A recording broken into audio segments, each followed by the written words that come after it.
यूरोपीय संघ के बारे में। ठीक है, मैं यूरोपीय संघ के बारे में अच्छे से आपको एक एक चीज़ जो है वो समझा देना चाहती हूँ कि यूरोपीय संघ है क्या। तो सबसे पहले ना, यूरोपीय संघ को समझने से पहले, ये कैसे बना, इसको समझने से पहले ना आप जानो कि ऐसी क्या घटना यहाँ पे घटी यूरोप के अंदर कि इसकी उत्पत्ति हुई। तो देखो, ये यूरोप है, ठीक है। तो ये यूरोप का जो हिस्सा था ना, इसकी पुरानी विचारधारा क्या कहती है, इसकी पुरानी विचारधारा कहती थी कि अगर आप ताकतवर हो, अगर आप ताकतवर हो, आप शक्तिशाली हो, ठीक है, तो ये कैसे पता चलेगा, कैसे पता चलेगा? तो इसके लिए क्या करना चाहिए? इसके लिए युद्ध करना चाहिए। युद्ध करोगे और तुम जीत जाओगे तो पता चल जाएगा कि तुम ताकतवर हो। ये विचारधारा थी पहले यूरोप के अंदर, ठीक है, जिसके वजह से, इस विचारधारा की वजह से 1914 का युद्ध हुआ, 1939 का विश्व युद्ध हुआ, ठीक है। इन सभी में क्या हुआ कि यूरोप की जो आर्थिक व्यवस्था थी, यूरोप की जो आर्थिक स्थिति थी, इसको बहुत ज़्यादा नुकसान पहुंचा, ठीक है, इसको काफ़ी ज़्यादा नुकसान पहुंचा, क्योंकि युद्ध की वजह से, यूरोप में युद्ध की वजह से, एक मिनट, युद्ध की वजह से बहुत सारे देश क्या हो गए, पिछड़ेपन के शिकार हो गए, गरीब हो गए, खदान संकट आया, क्योंकि जो बम थे वो खेतों में जाके गिरे और खेतों में गिरने की वजह से खदान संकट आया, खाने की कमी हो गई। और फिर क्या हुआ, संसाधनों की कमी बढ़ी। संसाधनों की जैसे ही कमी हुई तो देश जो थे वो क्या होने लगे, ऋणी होने लगे, उधार लेने लगे, ठीक है, निर्भर रहने लगे। तो ये सारे कारण थे यूरोप में। युद्ध के वजह से इन्होंने ना पूरे यूरोप को ना युद्ध का अखाड़ा बना लिया था, ठीक है, ये इन्होंने युद्ध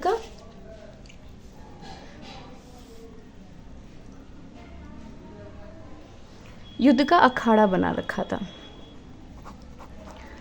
इसके बाद यहाँ तक आपको समझ में आ गया होगा कि मैं यूरोपीय संघ से पहले हमें क्या क्या पॉइंट लिखने हैं, ठीक है। तो ये सारे रीजंस थे, यूरोप की स्थिति पूरे दिन खराब होती गई। तो यूरोप का विकास कैसे होगा, ये क्वेश्चन उठ के आ गया था कि यूरोप का विकास कैसे होगा।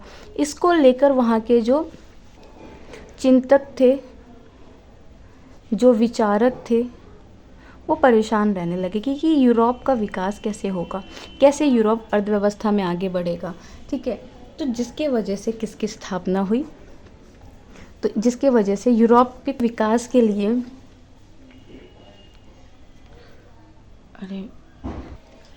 तो इनको लेके जो यूरोप के जो विचारक थे वो बहुत ज़्यादा चिंतित होने लगे कि यूरोप का विकास कैसे होगा, ठीक है। जिसके वजह से क्या हुआ था कि दूसरे विश्व युद्ध के बाद, अगर हम देखेंगे तो दूसरे विश्व युद्ध के बाद विश्व की ना दो महाशक्ति बनी। एक बना अमेरिका और दूसरा बना सोवियत संघ, ठीक है, दो महाशक्ति बने थे। तो अब जो यूरोप के कुछ देश ऐसे थे जो युद्ध की मार झेल रहे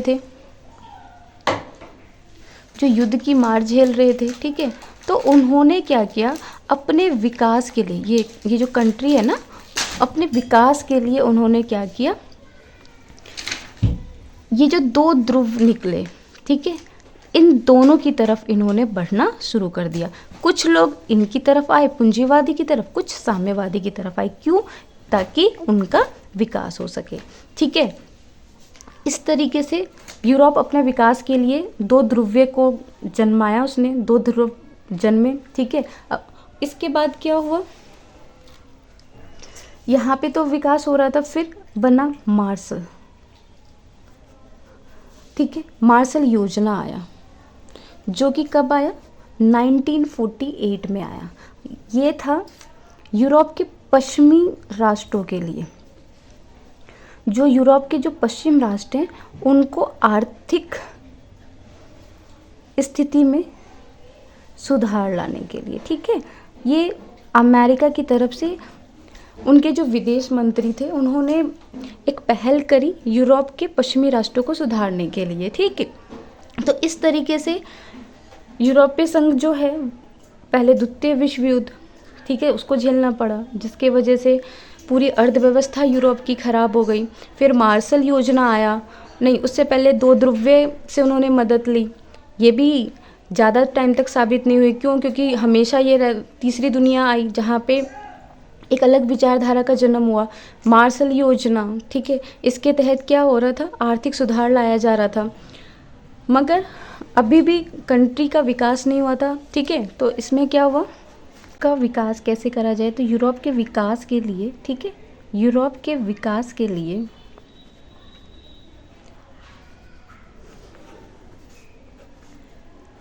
ECSC, अब विकास में सबसे पहला कदम ECSC ने किया था, ठीक है।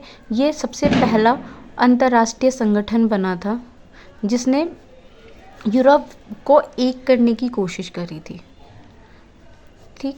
इसका उद्देश्य क्या था, युद्धों को रोकना और कोयला को, जो कोयला है उसको साझा करना, यानी कि जो लड़ाई है ना वो कोयलों को लेकर भी थी द्वितीय विश्व युद्ध में। तो यानी कि सारा कोयला क्या हो, इकट्ठा लेकर आया जाए, ताकि क्या है, कोयला को लेकर आपस में यूरोप में लड़ाई ना हो। तो जब लड़ाई नहीं होगी तो हमारी आर्थिक स्थिति अच्छी होगी। तो ये पहल जो थी फ्रांस, इटली और अन्य 6 लोगों ने मिलकर करी थी, ठीक है। और ये क्या हुआ, ये सक्सेसफुल भी हुआ, इसमें इनको कामयाबी भी मिली, ठीक है। इसके बाद 1957 में यही ECSC बन गया, यूरोप इकोनॉमिक, ठीक है, यूरोपीय आर्थिक समुदाय, ठीक है, ये बना, हिंदी में याद रखिए, यूरोपीय आर्थिक समुदाय बन गया। और इसका ये कौन सी संधि के तहत बना, तो रोम संधि के तहत बना था। वैसे ये क्वेश्चन पूछेगा नहीं तो बट ये मैं बता देती हूँ, ये पेरिस संधि के तहत बना था, ठीक है। ये पहली पहल थी जो यूरोप को एक करने की कोशिश कर रही थी। जब ये सक्सेसफुल हुआ, इसमें लोग जुड़ते गए, तो ये रोम संधि के तहत ये क्या बना, यूरोपीय आर्थिक संगठन बना, जिसका काम क्या था, आर्थिक स्थिति को सुधार करना। इसके अंदर व्यापार को लेकर नियम आए, ठीक है, कृषि व्यवस्था को लेकर नियम आए, जिससे यूरोप का विकास हो। फिर यही आगे चल के आपको क्या बनाया, इसने यूरोपीय संघ बना, ठीक है। इसमें 27 कंट्री शामिल है और 1993 में इसकी स्थापना की गई थी maastricht संधि के तहत, ठीक है। तो यहाँ तक आपको यूरोपीय संघ का समझ में आ गया होगा कि यूरोपीय संघ बनना कैसे, ठीक है। अब यूरोपीय संघ बन गया, तो यूरोपीय संघ का उद्देश्य क्या था, कोई भी चीज़ बनती है ना तो उसका कोई उद्देश्य होता है। तो इसका उद्देश्य सबसे पहले तो यही था, आर्थिक स्थिति को सुधारना, आर्थिक, राजनीतिक और सामाजिक सुधार, ठीक है, आर्थिक, राजनीतिक और सामाजिक सुधार।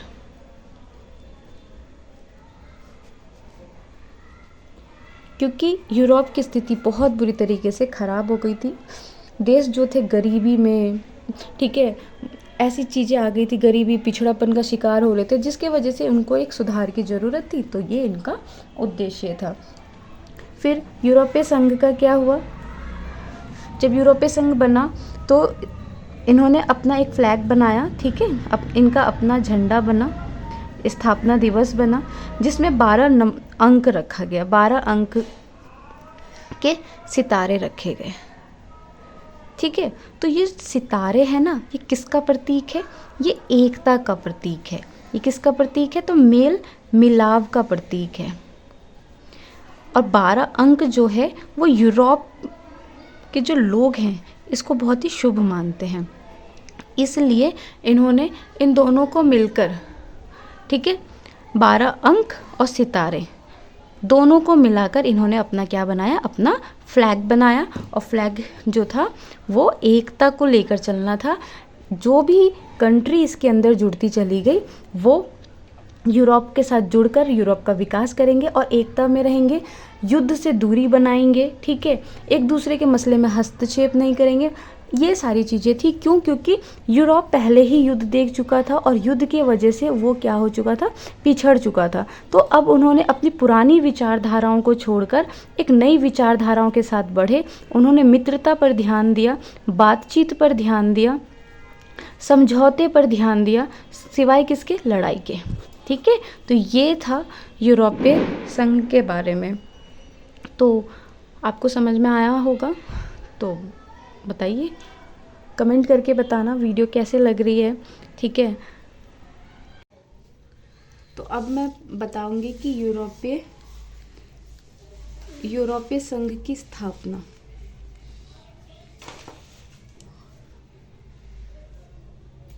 ठीक है, तो इसमें आपको मैंने बता दिया कि इसकी स्थापना जो हुई थी कब हुई थी। ठीक है, कितने देश शामिल हैं। इनका सबसे पहले क्या है? ये सहयोगात्मक है, यानी कि जितने भी देश इसमें शामिल हैं सभी को ये सपोर्ट करेंगे, एक साथ लेके चलेंगे। ठीक है, न्याय से जुड़े मुद्दे इस पे ये लोग बात करेंगे, उस पे देखेंगे। ठीक है, क्योंकि आपस में जो यूरोप था उनके बीच में बहुत मतभेद होते थे देशों के बीच में, तो उस मतभेदों को हटाकर, ठीक है, जस्टिस करना, ठीक है, वो चीज़ें थी। आंतरिक मामले,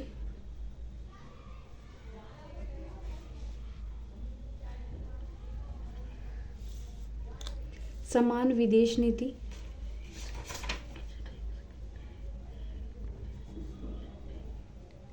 एक समान मुद्रा था इनका, यानी कि सभी के लिए एक जैसा। ठीक है, जैसे कि भारत के लोग हैं, ठीक है, अगर उनको बिहार जाना है तो वहाँ पे अगर इनको पानी भी पीना है तो किससे पानी खरीदेंगे? तो रुपए से ही खरीदते हैं। ठीक है, वैसे ही यूरोपीय संघ के अंदर जितने भी देश शामिल थे वो अगर यूरोप में शामिल किसी भी कंट्री में जाते थे तो वो यूरो का इस्तेमाल करते थे। ठीक है, ठीक है, एक समान विदेश नीति, एक समान मुद्रा, वो मुद्रा का नाम क्या है? यूरो।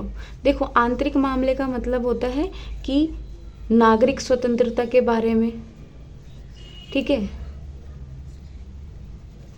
आर्थिक निर्णयों के बारे में, नागरिक के अधिकारों का हनन ना हो रहा हो, ये सब मुद्दे जो हैं वो यूरोपीय संघ देखता है। आर्थिक में कर व्यवस्था कैसी होनी चाहिए, ठीक है, व्यापार के लिए जो कौन सी नीति को अपनाना चाहिए, ये सारी की सारी जो चीज़ें हैं वो यूरोपीय संघ देखता है। एक समान मुद्रा यूरो, ठीक है, यूरोपियन संघ का मुद्रा का नाम क्या है? तो यूरो, इसी का इस्तेमाल करते हैं सारे।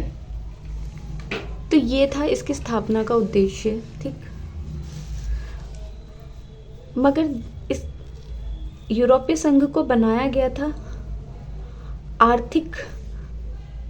आर्थिक विकास के लिए, मगर धीरे धीरे ये कैसा होता जा रहा है? राजनीतिक होता जा रहा है। क्यों राजनीतिक क्यों होता जा रहा है? तो रीज़न ये है राजनीतिक होने का कि कुछ फैसले ऐसे हो रहे हैं जो देशों के माध्यम से लिए जा रहे हैं। ठीक, तो कुछ देश के जैसे नेता जो होते हैं देश को चलाने के लिए कुछ नियम कानून बनाते हैं, वैसे ही कुछ फैसले यूरोपीय संघ के देशों के माध्यम से लिए जा रहे हैं। इसलिए ये आर्थिक विकास की जगह जगह पे धीरे धीरे ये कैसा होता जा रहा है? राजनीतिकरण होता जा रहा है यूरोपीय संघ का। इसके बाद यूरोपीय संघ एक चीज में असफल रहा, वो था संविधान बनाने में। ठीक है, तो यूरोपीय संघ जो है संविधान बनाने में असफल रहा था। यूरोपीय संघ, ठीक है, यूरोपीय संघ में क्या हुआ, जब 1991 में सोवियत का विघटन हुआ, सोवियत संघ का विघटन हुआ, ठीक है। तो सोवियत संघ जो था 15 राज्यों से मिलकर बना था। तो कुछ राज्य ऐसे थे जिन्होंने पूंजीवादी का रास्ता अपनाया, यानी कि वो अपनी अर्थव्यवस्था को सुधारने के लिए वो यूरोपीय संघ के हिस्सा बन गए थे, ठीक है। इस तरीके से यूरोपीय संघ जो है वो आज की डेट में बहुत प्रभावशाली बन चुका है। इसका निर्णय जो है वो भी महत्व माना जाता है। अगर अमेरिका को छोड़ दिया जाए तो ये भी बहुत ताकतवर है, मगर अमेरिका को पूरी टक्कर देता है यूरोपीय संघ। यूरोपीय संघ की अर्थव्यवस्था, ठीक है, यूरोपीय संघ की अर्थव्यवस्था, इसकी बात कर लेते हैं अब हम। तो देखा जाए यूरोपीय संघ का और अमेरिका में, ठीक है, इसकी मुद्रा है यूरो और इसकी मुद्रा डॉलर, जो क्या होती जा रही है, इसके लिए अमेरिका के लिए चुनौती होती जा रही है, ठीक है। इसका सकल घरेलू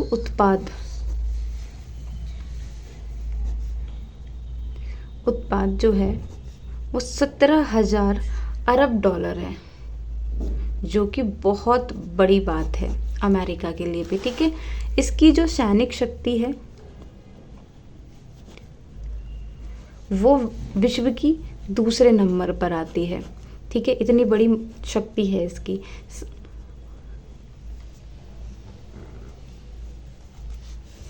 अमेरिका से 3 गुनी इसकी हिस्सेदारी है विश्व में।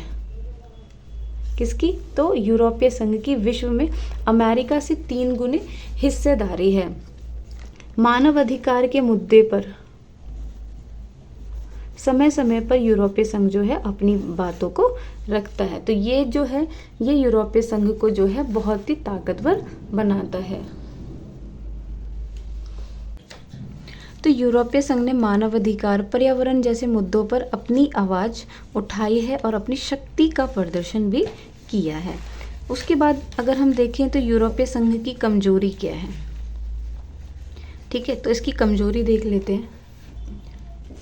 तो यूरोपीय संघ की कमजोरी,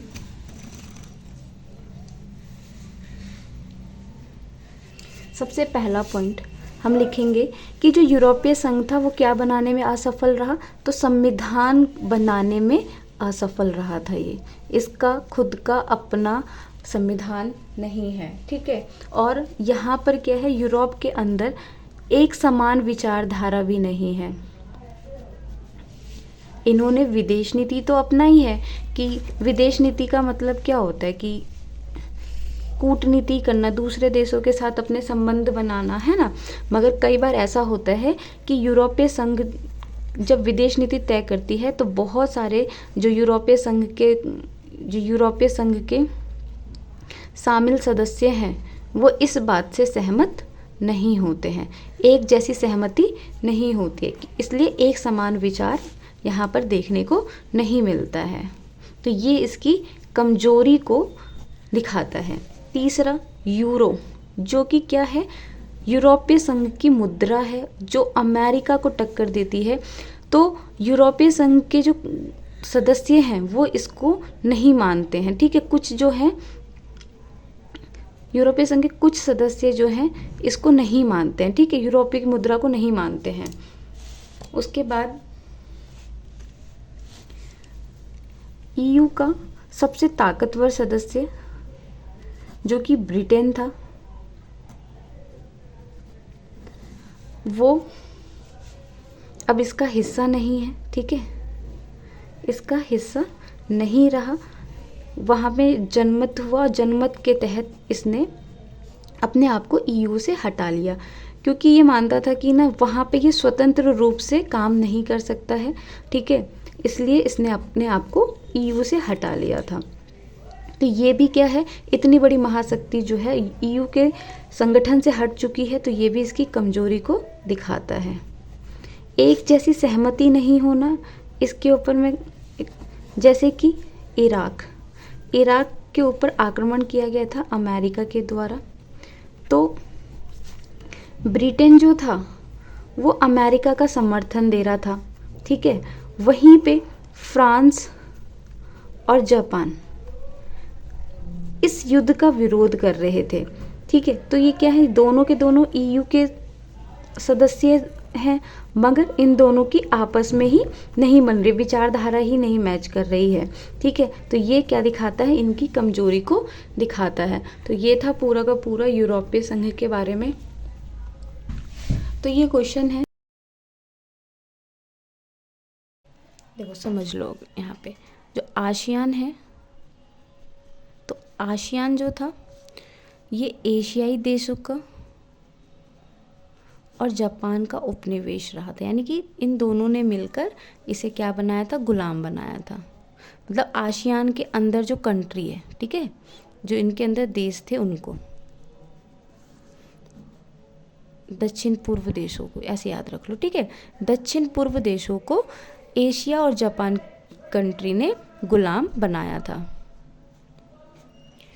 फिर इन्होंने क्या किया, ये युद्ध से आज़ाद हुए, मतलब आज़ाद हुए। आज़ाद होने के बाद इनके सामने समस्या आई आर्थिक की, आर्थिक पिछड़ापन।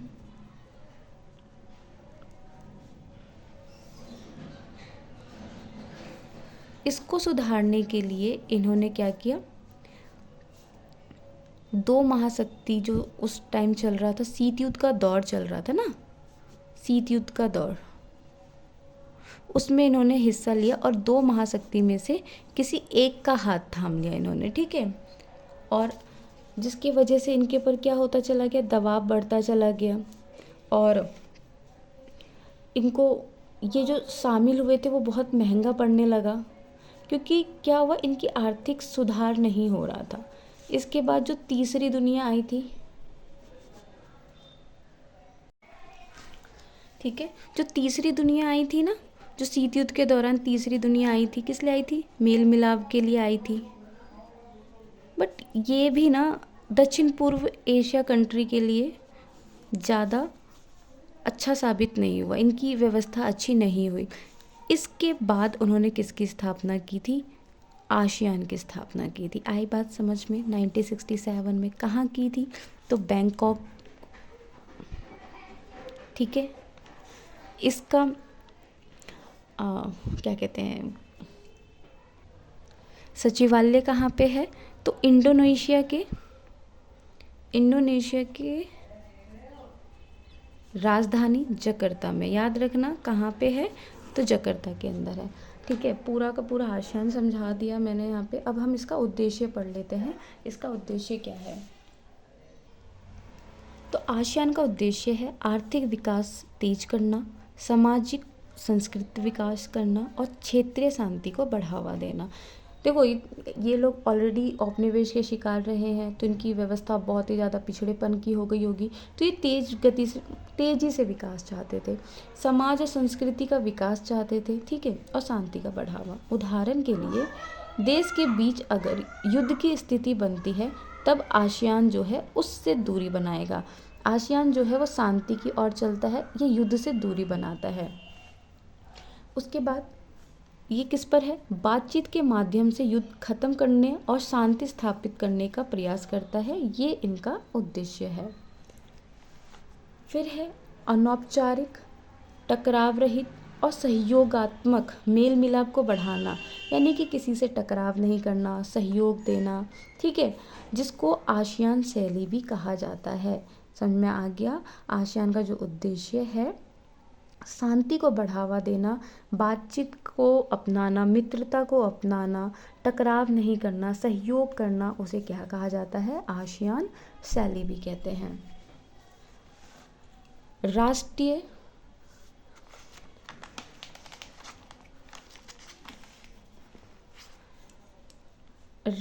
सार्वभौमिकता को सम्मान करना, यानी कि राष्ट्र को सबसे ऊपर रखना, राष्ट्र का मान सम्मान करना, उसके धर्म, उसकी संस्कृति, उसका झंडा, उसके गान को सबसे ऊपर रखना, ठीक है, पहले राष्ट्र तब कुछ और। आसियान ने खुद को यूरोपीय संघ की तरह खुद अंतर्राष्ट्रीय संगठन बनाने का प्रयास नहीं किया। आसियान क्या है, एक क्षेत्रीय संगठन के रूप में है, ठीक है। यूरोपीय संघ की तरह वो बनने का प्रयास नहीं करता। आसियान क्या है, उसके 3 स्तंभ है, ये वेरी वेरी इंपॉर्टेंट है, ठीक है। वो 3 स्तंभ क्या है, आर्थिक समुदाय, सुरक्षा समुदाय और सांस्कृतिक समुदाय। इसको समझ लेते हैं। आर्थिक समुदाय, आसियान एक आर्थिक संगठन है भाई, सबको अर्थव्यवस्था के लिए ही इसको अपनाया गया है, ठीक है। क्षेत्र की कुल अर्थव्यवस्था अमेरिका, जापान, यूरोपीय संघ की तुलना में काफ़ी छोटी है। अगर हम देखें, आसियान जो है वो बहुत ही छोटी संगठन है, ठीक है। समुदाय अगर हम देखें इसका, तो ये अमेरिका जैसी कंट्री, जापान जैसी कंट्री के मुकाबले में अब बहुत छोटी अर्थव्यवस्था इसकी है, मगर इसके उद्देश्य जो हैं वो बहुत ही अच्छे हैं। माना जाता है कि एक टाइम पे यूरोपीय संगठन की तरह ही आसियान भी शक्तिशाली बन सकता है। क्षेत्र की कुल आसियान की साझा बाजार और उत्पादन आधार तैयार करना, जिसे सामाजिक और सांस्कृतिक विकास हो सके। तो ये किस पर जोर देते हैं, एक नीति पर बाजार करेंगे, उत्पादन का आधार तैयार करेंगे, ठीक है, जिससे सामाजिक और सांस्कृतिक इनका क्या हो, विकास हो।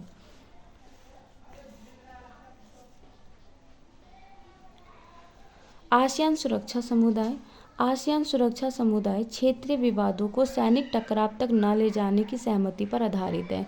यानी कि अगर आप देखोगे ना, क्षेत्र जो हमारे सीमा होते हैं उसमें कभी नदी, कभी सीमा, इन सभी चीज़ों को लेके हमेशा विवाद होते रहते हैं। तो विवाद कई बार इतने बढ़ जाते हैं कि युद्ध तक बात पहुंच जाती है। तो ये क्या चाहते हैं कि इस युद्ध तक बात ना पहुंचे, टकराव को क्या किया जाए, सहमति से ही सुलझा लिया जाए, ठीक है। तो ये है इनकी सुरक्षा समुदाय नीति कि ये युद्ध ना करके मित्रता से, सहमति से, समझौते से विवादों को सुलझाने पर बल डालते हैं। 2003 तक आसियान के जो सदस्य देशों ने शांति, निष्पक्षता, सहयोग, यानी कि शांति से रहेंगे, किसी भी पक्ष का कभी सहयोग नहीं करेंगे, किसी की मसले में हस्तक्षेप नहीं करेंगे, अपने राष्ट्र के अधिकारों का सम्मान करेंगे, और इसी चीज़ों पर आसियान के सभी देशों ने सहमति जाहिर की थी। सुरक्षा और विदेश नीतियों में तालमेल बनाने के लिए 1994 में आसियान क्षेत्रीय मंच की स्थापना की गई थी। ये एमसीक्यू के लिए इम्पॉर्टेंट है। एआरएफ क्या है, 1994 में आसियान ने अपनी सुरक्षा और विदेश नीति को तालमेल बनाने के लिए, यानी सर्व सहमति से सारे फैसले लिए जाए, सुरक्षा को प्रबल किया जाए, इसके लिए किया गया था, ठीक है।